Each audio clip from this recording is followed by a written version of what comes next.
예배가 끝나면 주도해 주시면 좋겠어요. 다음 주에 우리가 부활주일을 물론 행사가 아니고 하나님 섬기는 기쁨으로 주님을 맞이하고 또 주님의 부활을 축하하는 그런 날이면 좋겠어요. 모두 한 분씩 주변 이웃들을 모시고 오시면 좋겠습니다. 자, 오늘 이 신명기 굉장히 중요한데요. 그동안에 우리가 알았던 그 모세 오경의 마지막 책이기도 합니다. 그래서 이 모세 오경에 종결된 신명기를 통해서 우리 하나님께서 어떻게 우리에게 말씀을 주시고 또 어떠한 길로 인도하시는가를 분명히 아셔야 돼요. 우리 주제는 오늘 더 큰 은혜로 인도하신 하나님이라고 했습니다. 우리 하나님 처음도 은혜로 시작했어요. 과정도 은혜예요. 결과도 은혜예요. 근데 그것을 우리가 모를 때 하나님 은혜를 망각하면 내가 막 발동을 해요.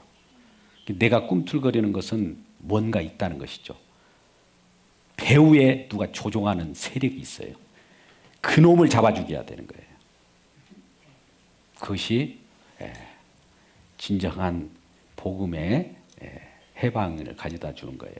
우리를 짐지게 하고 얽매이게 한 그 세력이 무엇인가가 적나라하게 들통이 납니다.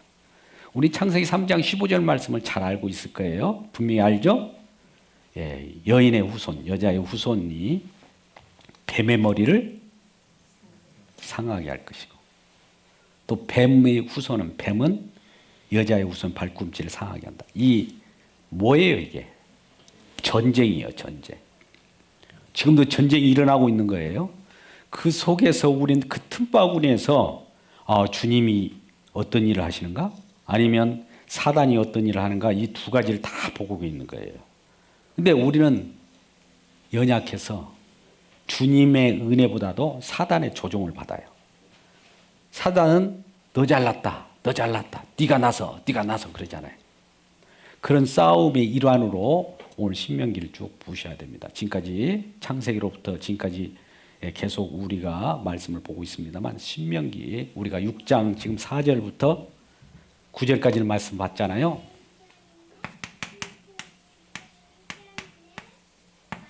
여기에는 뭡니까? 쇠마 이스라엘 들으라.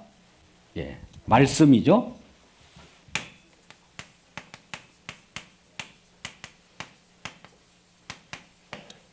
쇠마 들으라. 신명기라고 하는 말씀은 신명기라는 내용은 말씀들이라는 뜻이에요. 신명기라고 하는 것은 말씀들. 근데 이제 히브리서를 헬라어로 번역하는 70인 경이 있어요. 거기에 번역되기를 두 번째 율법서라고 그래요.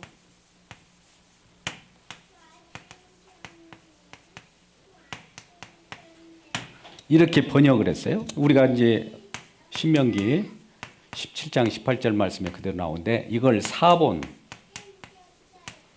등사본이라고 하는데 이 먼저 처음에 율법을 어디에서 받았습니까? 시내산에서 받았죠. 모세가 여호와 하나님께 불림을 받아서 율법과 또 율법과 관련된 규칙 다 받아갖고 내려오신 거예요. 근데 그것을 다시 되풀이. 두 번이라고 하는 건 되풀이. 어떻게 보면 재해석 혹은 설명하는 그러한 책이 신명기라 이거예요. 그러니까 율법을 받았는데 율법이 무슨 얘기인지를 모르는 거예요. 그럼 모세가 다시 그것을 해석해 줘야 알아들을 거 아니겠어요? 우리가 하나님 말씀을 우리가 받습니다. 들어요. 무슨 소리지? 그러면 설명을 드려야 할 거 아니에요. 그래서 이 설명을 해주는 이것은 이란 말씀들이다 라는 내용이 신명기예요. 근데 그게 구조가 어떻게 되어 있냐면 신명기는 설교 형식이 들어있어요. 설교. 우리가 오늘날 설교하잖아요. 그것도 고별 설교예요. 고별이라고 하는 건 뭐예요? 죽을 때. 모세가 이제 어디에서 이 설교를 하고 신명기 이 설교를 하고 죽느냐면 요단강 동편. 요단강 서편은 어디예요? 가나안이죠. 약속의 땅. 하나님께서 주시겠다고 하는 땅. 그것을 바라보면서 요단 동편 느보산 그 꼭대기가 기스가 산 꼭대기에서 이 요단강을 건너서 가나안 땅을 멀리 바라봅니다. 뭐 요단강이 폭이 큰 것도 아니에요. 그러나 이 가나안 땅 전체를 바라보면서 이스라엘 백성들 모아놓고 설교를 하는 거예요. 설교라고 하는 것은 시내산에서 주신 율법을 다시 설명하면서 해석해 주는 거예요. 이걸 설교라고 하죠. 우리가 지금 하나님 말씀을 우리가 설교를 듣지 않습니까? 그것도 하나님 말씀을 해석하고 성령께서 가르쳐 주는 대로 같이 나누는 거 아니겠습니까? 마찬가지예요. 그래서 이 요단 동편에서 가나안 땅을 바라보면서 이스라엘 백성들에게 설교하는 설교의 내용인데 유언적인 내용이 있죠. 죽으면서 하는 내용들이니까 곧 있으면 이거 설교하고 죽습니다. 그래서 이 설교 내용이 3편으로 되어 있어요. 첫 편은 신명기 1장에서 신명기 4장 43절까지. 이게 첫 설교예요. 설교 한 편. 신명기 1장 1절부터 4장 43절까지. 그러면 두 번째 설교는 어떻게 될까요? 신명기 4장 44절. 뭐 신명기 5장이라고 해도 좋아요. 신명기 26장까지. 예, 두 번째 설교. 두 번째. 이걸 두 번째 설교. 세 번째 설교는 어디까지 있냐면은 신명기 27장에서 신명기 30장까지. 세 번째.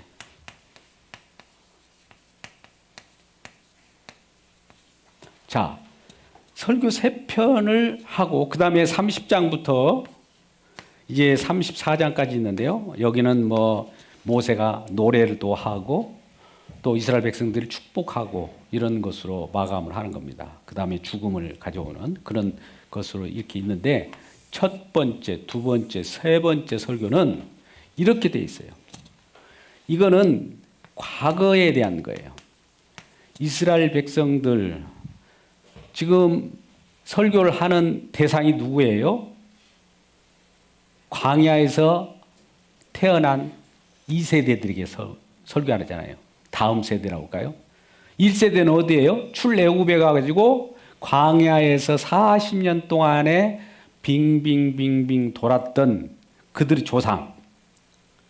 그거에 대해서 그 과거, 여러분들의 조상은 과거에 이와 같이 살았다. 이 과거에 대한 내용들을 설교를 하고 두 번째는 현재. 여러분들이요, 현재 여러분들이 살고 있는데 여러분에게 주어진 이 말씀을 꼭 지키고 순종하세요. 율법의 말씀에 대해서 더 강화되는 그러한 순종에 관한, 율법 순종에 관한 거예요. 세 번째는 이러한 율법 순종에 대해서 이제 이 순종의 내용을 가나안 땅에 들어가서 살 때에도 그대로 생각하면서 그 말씀을 주신 하나님 여호와를 생각하세요. 기억하라고 하는 내용들이에요. 기억. 후에, 이 미래에 가나안 땅에 들어갔을 때. 그러니까 과거나 현재나 미래, 이 모든 하나님의 말씀 우리에게는 시간적으로는 과거, 현재, 미래지만 영원하신 하나님 말씀은 어때요? 우리가 느끼기에는 과거 말씀도 있고 현재의 말씀도 있고 미래의 말씀이라고 느껴지지만 하나님이 영원하는 말씀은 하나님 입장에서는 과거, 현재, 미래가 있어요, 없어요? 동일해요.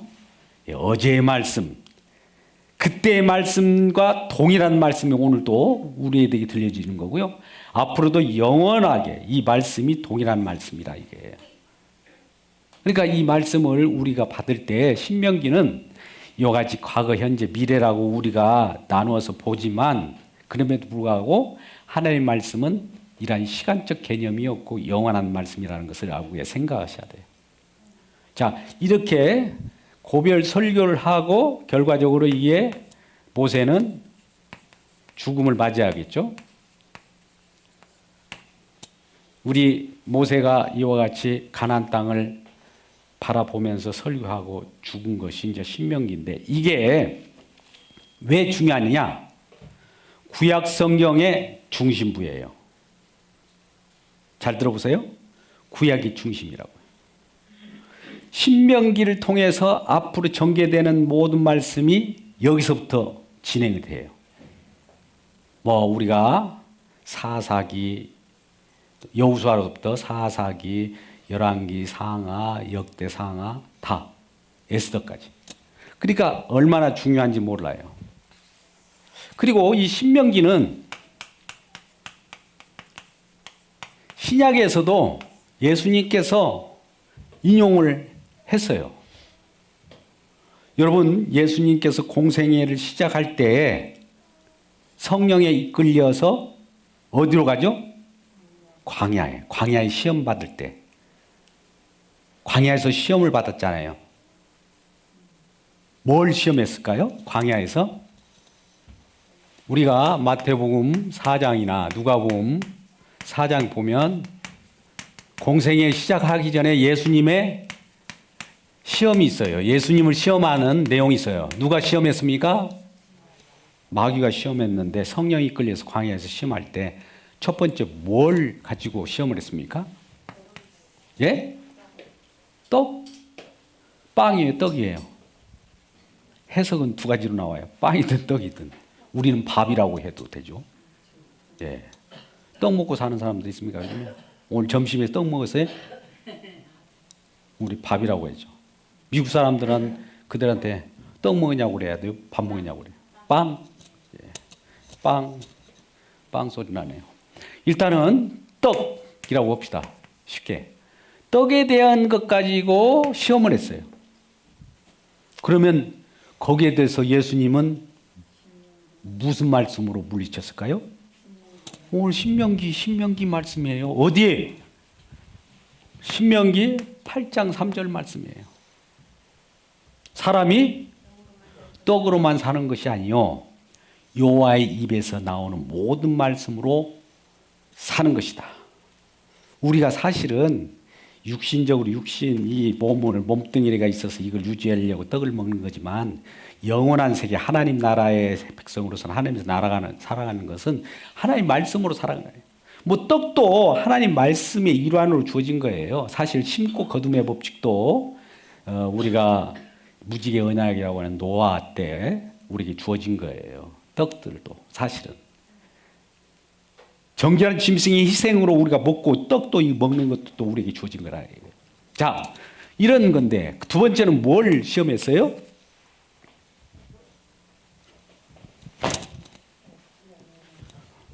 성전 꼭대기에다가 올려놓고 뛰어내리라. 이 성전이라고 하는 것은 무엇이에요? 많은 예배드리고 제사드리고 또 그 속에서 우리 하나님의 영광을 보는 거 아닙니까? 성전 꼭대기에서 뛰어내리면 천사가 딱 받쳐주겠다. 시편에 나온 내용인데 그럼에도 불구하고 신명기 말씀을 통해서 그것을 답변하는 거예요. 어떻게?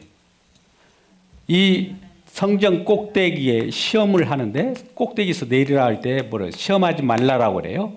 신명기 6장 16절 말씀을 해요. 세 번째 뭐라고 그래요? 천하 만국을 다 보여주고 나한테 절만해라. 나한테만 하면은 다 주겠다. 마귀가 이렇게 시험하잖아요.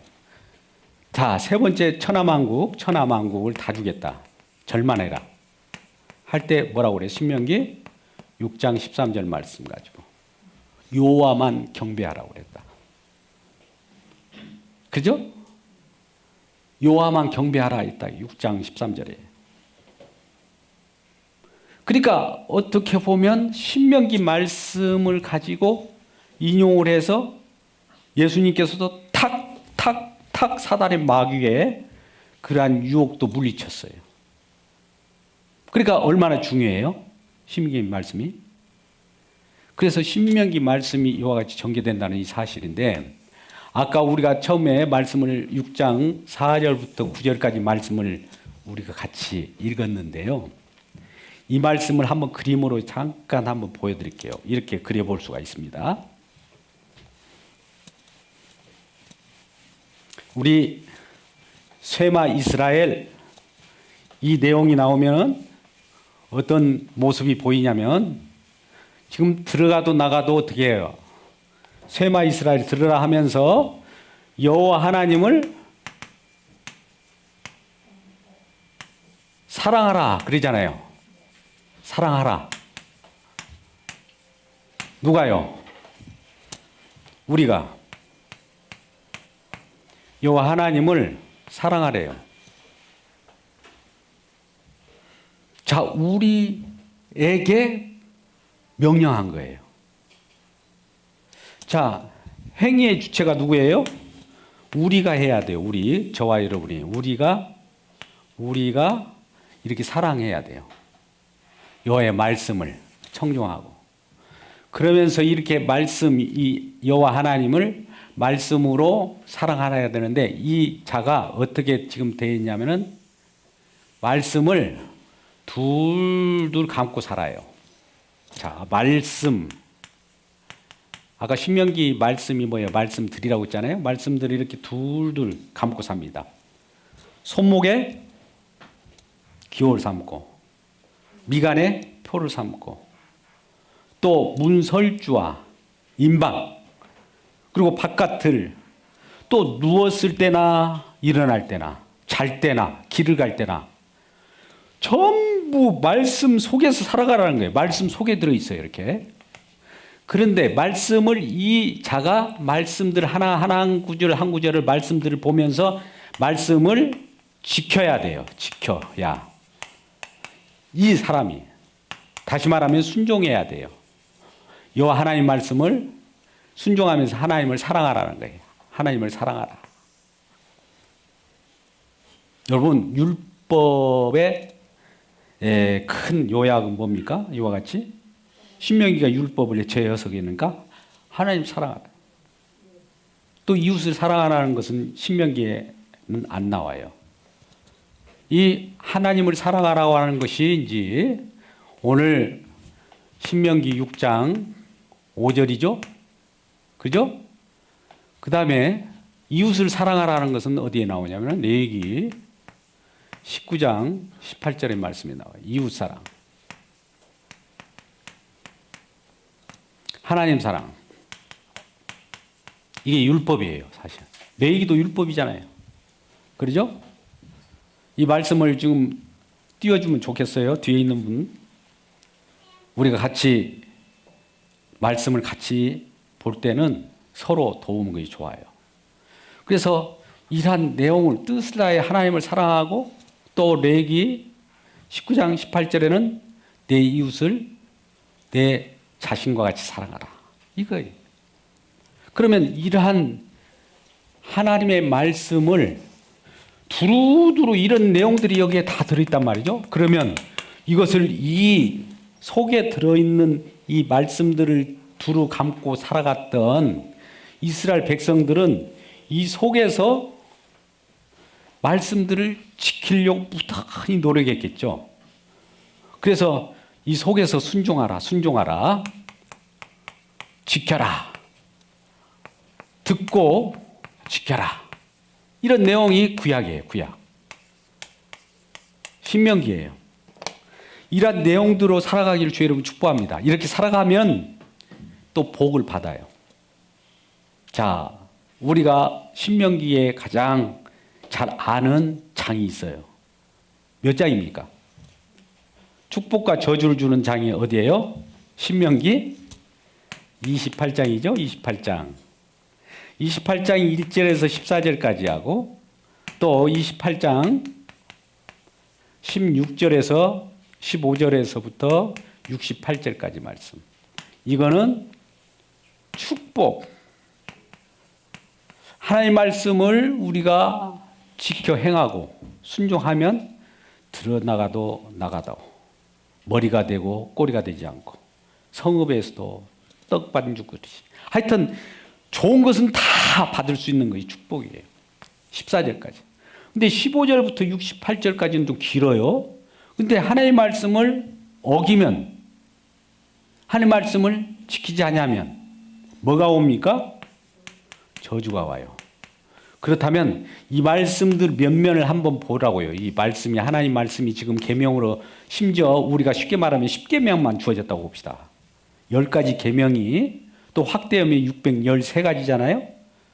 그러면 10가지 말씀도 한번 들여다 보자고요. 10계명 중에 첫 번째 계명이 뭡니까? 너희는 나의 다른 신을 두지 말라오잖아요. 다른 신이 뭐예요? 내 마음속에 내가 꿈틀고 내가 욕망, 탐욕, 이거 다른 신이에요. 벌써 어겼잖아요. 그러면 어기면은 여기에요. 바로 저주를 받아버렸네. 이거 어떻게 할 거예요? 안식일을 지키라. 구약에는 안식일을 지키라고 그래요. 그죠? 근데 안식일을 어기면 어떤 일이 벌어질까요? 나무하다가 죽이기도 하고. 저주예요. 십계명의 모든 것, 너희는 너희를 위하여 우상을 만들지 말라. 너희를 위하여 우상을 만들지 말라는 것은 너희를 위하여 어떤 일을 하지 말라는 거예요. 주님을 위하여 하지 우리를 위하여 뭘 살려고 하면은 이것이 그게 저주가 되는 거예요.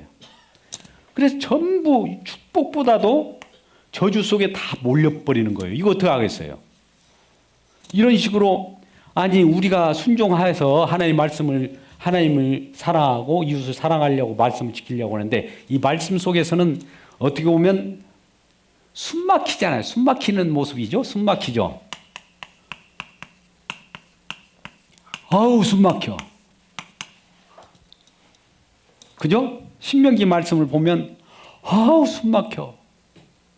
그래요. 이렇게 숨 막히는 데다 두고 이걸 말씀을 안 지켰기 때문에 이 말씀을 모세가 지금 2세대에도 주고 이스라엘 백성들에게 설교를 합니다만 이 말씀을 지키라 이렇게 말했지만은 모세도 이스라엘 백성들이 지킬 줄 알았어요?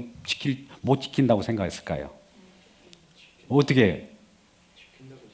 지킨다고 생각하고 줬는데 결과적으로는 어떻게 됐어요? 신명기를 우리가 보고 있습니다만 신명기 30장 1절에서 한 3절까지 한 말씀 봐요. 이 말씀을 줬는데 못 지키네. 그래서 어떤 일을 벌이냐면 이제 말씀을 못 지키기 때문에 저주를 받는데 어떤 식으로 이제 저주를 받느냐면 이방에 끌려가요. 외부에 있는 나라들에게 잡혀가요. 그래가지고 그 속에서 꼼짝달싹 못하고 있으면서 내가 율법을 못 지켜서 이렇게 우리가 하나님 계명을 지키지 못해서 이렇게 끌려왔구나, 잡혀왔구나, 포로가 되었구나를 또 알게 해요. 그러면 그것을 알게 할 때, 내가 못 지켜서 이와 같이 하나님 말씀을 못 지켰기 때문에 끌려왔다는 것을 알게 될 때 잠깐 그때서야 3절 보면 긍휼을 베풀어요. 그러니까 우리는 하나님 말씀을 지켜야 된다, 지켰다라고 하면은 긍휼이 임하지 않는데, 긍휼을 임할 때는 어떨 때 긍휼이 임하냐면 하나님 말씀이 이렇게 엄연한 말씀이고 우리에게 진짜 길을 펴주고 좋은 말씀인데도 불구하고 우리가 지키지 못했습니다. 어떻게 하면 좋아요? 할 때 긍휼이 착 임하는 거예요. 자, 그러면 하나님의 말씀이 신명기에서 주는 말씀이 어떤 길이, 첫 번째 우리들에게 신명기 말씀 율법은 뭐예요? 우리들에게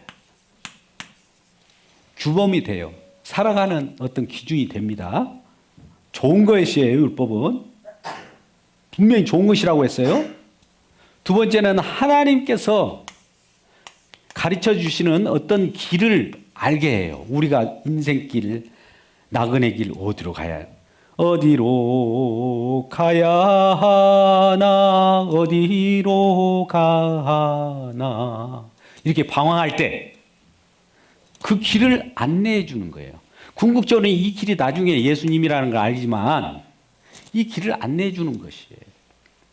그리고 이 길을 안내해 줄 뿐만 아니라 계명, 율법도 궁극적으로는 우리에게 죄 사함이라고 하는 사망으로부터 우리가 영원히 살아갈 수 있는 이 길을 펴주는 것.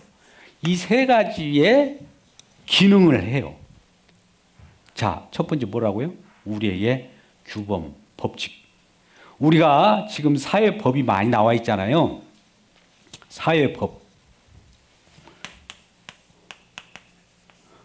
오늘도 지금 국회에서는 무슨 법을 만들 거예요, 사회에.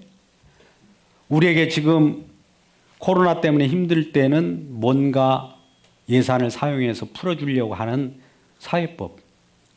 많은 사람은 구제하기도 하고 어려운 사람을 키우려고. 이건 다 우리가 사회라고 하는 공동체 속에서 살아가는 그 법도 사실 신명기에 보면 신명기 이게 어디 있냐면 21장부터 26장까지가 다 사회법에 관한 거예요.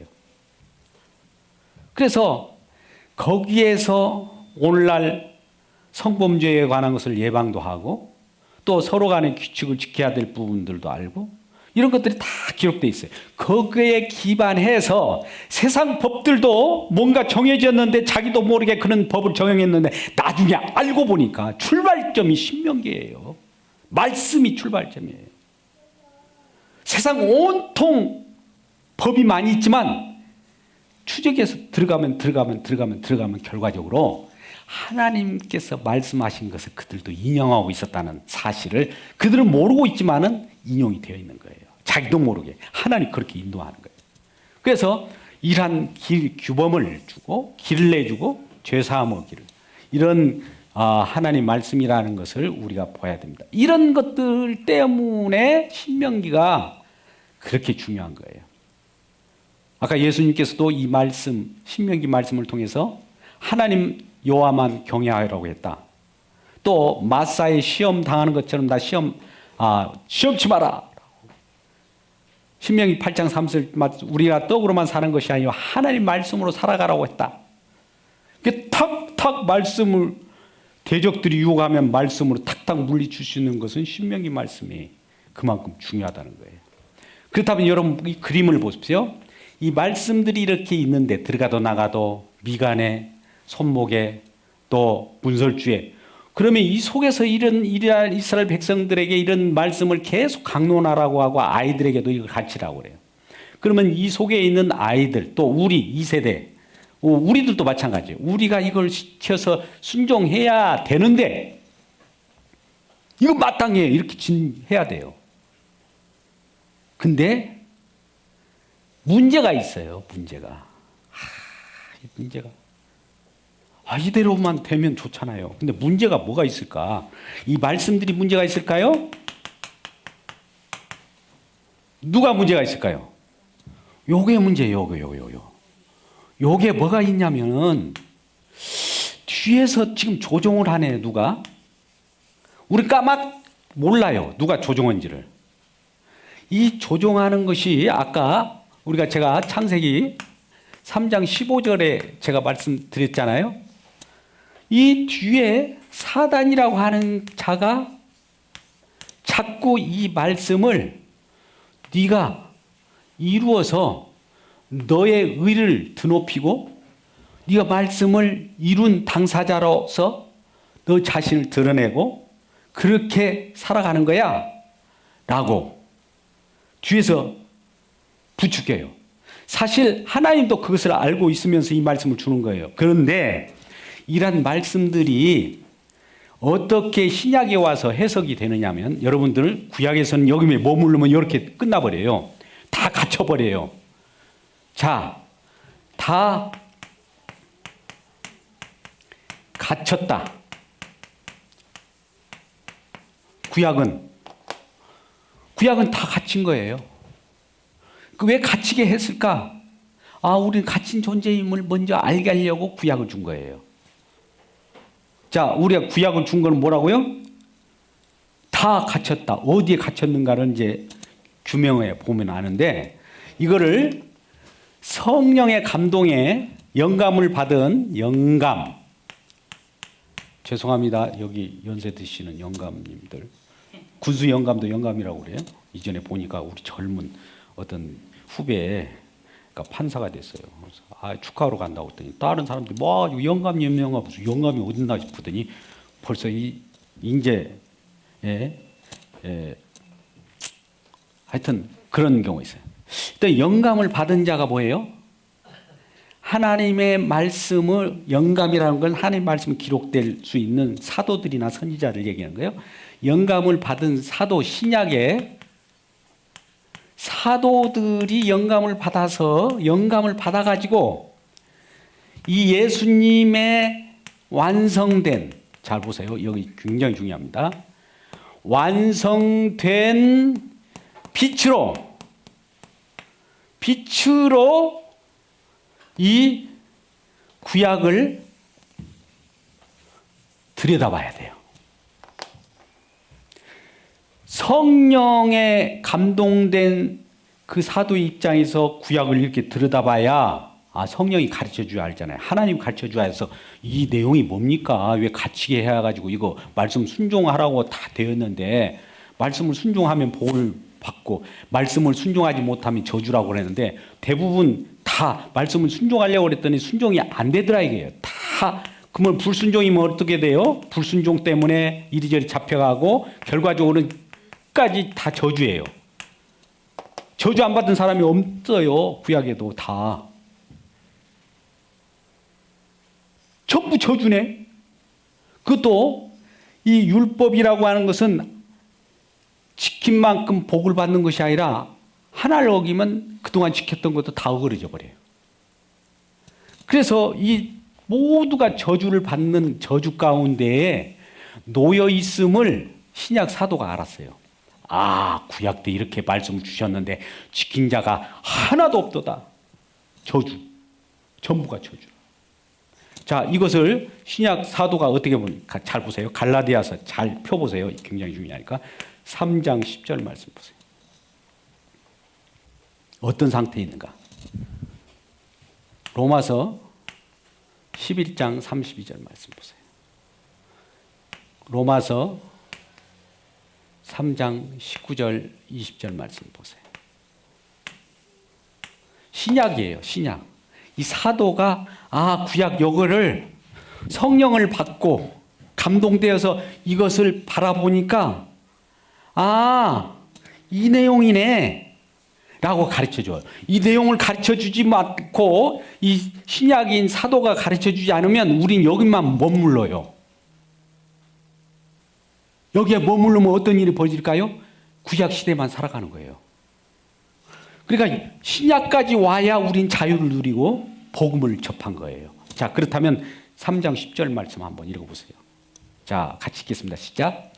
무릇 율법 행위에 속한 자는 저주 아래에 있나니 기록된 바 누구든지 율법책에 기록된 대로 모든 일 항상 행하지 않는 자는 저주 아래에 있는 자라 하였습니다. 그러면 구약의 신명기에 율법들, 말씀들이, 신명기라고 하는 말씀들이라고 했어요. 순종하라 하는 것이 다 들어있으면 순종하면 복인데 순종해서 복을 받는 사람보다도 불순종해가지고 다 저주 아래 다 들어가 버린 거예요. 자, 로마서 11장 32절 말씀 보세요. 왜 그러면 모든 사람이 왜 순종하지 못하고 미끄러질까? 이렇게 말씀해요. 같이 읽어보세요. 시작. 하나님 모든 사람을 순종치 아니한 가운데 가두어 두심은 모든 사람에게 긍휼을 베풀어 주심이라. 자, 순종하지 않는 가운데 주님께서 하나님께서 가뒀다라는 표현을 하지만 사실은 그냥 갇힌 거예요, 우리가. 순종이 못 해가지고. 뭐 저주 안에 갇힌 거 아니겠어요? 저주 안에 딱 갇혔어요, 전부가. 다 저주예요, 지금. 또 로마서 3장 19절 말씀 보세요. 시간이 많이 가니까 빨리 갈게요. 자, 같이 읽어봅니다. 시작. 우리가 알거니와 무릇 율법에 말하는 바는 율법 아래 있는 자들에게 말하는 것이 이는 모든 입을 막아버리고 온 세상이 하나님의 심판 아래 있게 하래. 심판 아래 있게 한다는 건 뭐예요? 저주 아래 있다는 거죠. 저주 아래. 야, 온 세상 사람들이 지금 저주 아래 있는 거예요. 이걸 알아라고 율법을 준 거예요. 말씀을 주는 것은 말씀을 지켜갖고 복을 받는 것보다도 야, 율법을 주는 것은 지금 여러분들 갇혔어요. 여러분들이 지금 어디에? 죄 아래 갇혀 있어요. 그러면 죄 아래 갇힌 거 뭡니까? 여러분은 사망 아래 갇힌 거예요. 여러분 죽은 자예요. 여러분 영혼이 멸망입니다. 여러분이 저주받은 자예요. 라고 하는 거예요. 이것을 분명히 하는 것이 신명기 말씀입니다. 자, 이렇다면 오늘 말씀 여기서 끝이 나면 문제가 있겠죠. 오늘 설교 제목과 성경의 우리 그 리딩 지저스의 내용이 뭐예요? 더 큰 은혜. 자, 우리는 저주를 받은 바 됐어요. 이거 여기에 지금 머물러 있습니다. 이거 아니라고 하지 마세요. 이거 다 이거 안에서 지금 다 이 저주 안에 들어간 거예요. 축복을 받아야 하는데 다 저주 아래 들었어요. 근데 이 저주가 저주받은 저와 여러분이 저주 속에 있는 저와 여러분 보세요. 저주 속에 있는 저와 여러분이에요. 저와 여러분에게 참 희한한 좋은 소식이 들려옵니다. 같은 신명기에 21장 23절 또 갈라디아서 3장 13절 말씀.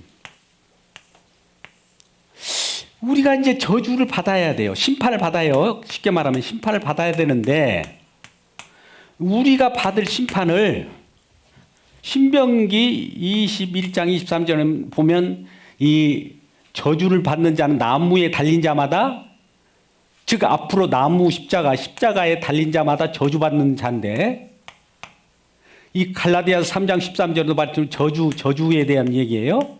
저주를 받은 바 됐는데 이 저주를 우리가 받을 우리 저주를 누가 와서 대신 받습니까? 예? 예수님. 내가 받아야 돼요. 아까 그 율법을 지키지 못하고 순종하지 못해서 율법을 지키면 복을 받을 수도 있고 좋았는데 율법이 하나만 지키면 하나 지킨 만큼 복을 받으면 좋은데 이건 613가지를 가지고 볼 때 612가지를 지켰네? 복을 받을 줄 알았는데 한 가지를 어겨버렸어요. 어제까지는 다 지켰는데 오늘 약간 미끄러져서 하나를 어겼어요. 그러면 613가지가 싹 어무러져 버린 거예요. 그러니까 이 저주를 안 받을 수가 없죠. 그런데 이것 때문에 예수님이 대신 저주를 받음으로 우리가 나음을 입었도다. 요게 긍휼이라는 거예요. 심판마다 마땅한 자를 예수님이 대신 받음으로 우리를 살려내는 거. 이게 하나님의 은혜, 더 큰 은혜라는 거예요. 좀 이해가 가셨나요? 사도가 설명한 거예요. 저는 그걸 그대로 인용해서 설명할 뿐이고. 자, 그렇다면 로마서 5장 20절 말씀을 한번 더 가요. 로마서 5장 20절 말씀 가면 이 신명기의 내용이 왜 신약 때 와서 이렇게 풀어지는가? 여기까지 보아야 우리가 복음을 받았다고 한 거예요. 신명기 34장까지 있는 말씀이 왜 로마서 5장 20절 말씀 여기는 뭐냐면은 죄가 더한 곳 죄가 더한다는 것은 죄가 있는데 미처 죄를 발견하지 못한 거예요. 근데 율법이라고 하는 거울이 오면 율법이 점점 가까이 오면 내 몸에 있는 내 마음 속에 있는 죄가 더 드러나요? 아니면 거울이 오면 숨겨져요? 드러나죠. 그러니까 율법이라고 하는 이 율법이라고 하는 거울이 온다고 봅시다. 거울이 점점 이 사람 앞에 멀리서부터 가까이 오면 이 사람은 지금 뭐예요? 죄가 더 사실은 많은 것도 아닌 있는 그 양인데 점점 커져 보이죠. 그 얘기예요. 율법을 가입한다는 율법이 가입이라는 건 율법이 우리에게 점점 가까이 오면 율법을 주신 목적도 그래요. 너를 자신을 바라는 거예요. 뭐 죄가 더해요. 아이고 율법 나 신명기 말씀 보기 싫어. 말씀을 보니까 막 점점 내가 죄로 막 드러나네. 아이고 나 안 볼래. 이런 것이 아니라 죄를 보면 내가 죄가 있다는 것을 알게 되면 이 죄가 더한 곳에 은혜가 넘쳐요. 어떻게 넘쳐요? 더욱 넘쳤나니. 요거를 주려고 하는 거예요. 자, 5장 20절 말씀 보시죠. 같이 읽어봐요. 시작. 율법이 들어온 것은 우리에게 지금 율법 거울을 갖다 우리에게 줬어요. 말씀을. 그러면 이 법을 보면 범죄를 더하게 하려고요. 내가 범죄를 막 죄를 더 져요? 아니에요. 그대로 있는 상태인데 율법 거울을 보니까 막 죄가 막 드러나요. 속에 내면에 숨겨져 있던 것들이. 죄가 더한 곳에 은혜가 넘쳤나니. 자, 마지막 하나 예화를 하고 끝낼게요. 자, 로마서 7장 7절 말씀 가지고 여러분 법이라 율법이 하나 왔다고 봅시다. 탐내지 마. 자, 탐내지 마. 이 법이 왔어. 이 계명이. 이 계명이 오기 전에 몰랐어요. 내가 탐내고 냈는지 모르는데 막 모든 걸 탐내고 막 남 걸 뺏으려고 하고 있는데 율법이 따와가지고 탐내지 마. 아유, 탐내는 것을 어떻게 알아갖고 와서 나한테 지적질하네. 그러면 어떻게 할까요? 그때까지는 탐내고 있는 것을 다른 사람 모르는 줄 알았는데 다른 사람이 알고 있고 내 자신도 탐내고 있는 것을 몰랐는데 율법이 오니까 내 속에 탐심이 많다는 걸 알아요. 그때서야 탐심은 뭐예요? 그러니까 이게 탐심, 내 속에 우상이 많다는 걸 알게 되죠. 그 알게 될 때 이 탐심을 지적질 해놓고 이 탐심을 가지고 너 속에는 이런 거 있어. 이것 때문에 너는 죽는 거야. 죽은데 이것 때문에 죽는데 내가 예수님께서 대신 죄값을 대신에 죽어줄게. 그러니까 우리가 탐심이라고 하는 욕심을 부려도 그 즉석에서 심판받지 않고 살아나는 것은 주님께서 대신 내 탐심을 대신해서 대신 죽어주심이에요. 이런 분이 계시기 때문에 우리가 지금 살아있는 거예요. 앞으로도 영원토록 우리 주님의 일한 공로 때문에 우리는 저주마다 마땅하고 저주 속에 있는데 저주에서 꺼내주신 것은 예수님 대신 저주 속에 들어가고 우리를 바꿔치게 하는 거예요. 이게 우리 주님이 주시는 복음인 거예요. 신명기가 이와 같이 해석되기 위하여 우리 주님께서는 그 신명기 속에서 있던 그 말씀을 우리에게 성령을 보내서 우리가 할 수 없었던 모든 것들 주님께서 직접 신명기의 순종이 누구의 몫이 됐냐면 우리더러 순종하라고 했는데 우리는 못했어요.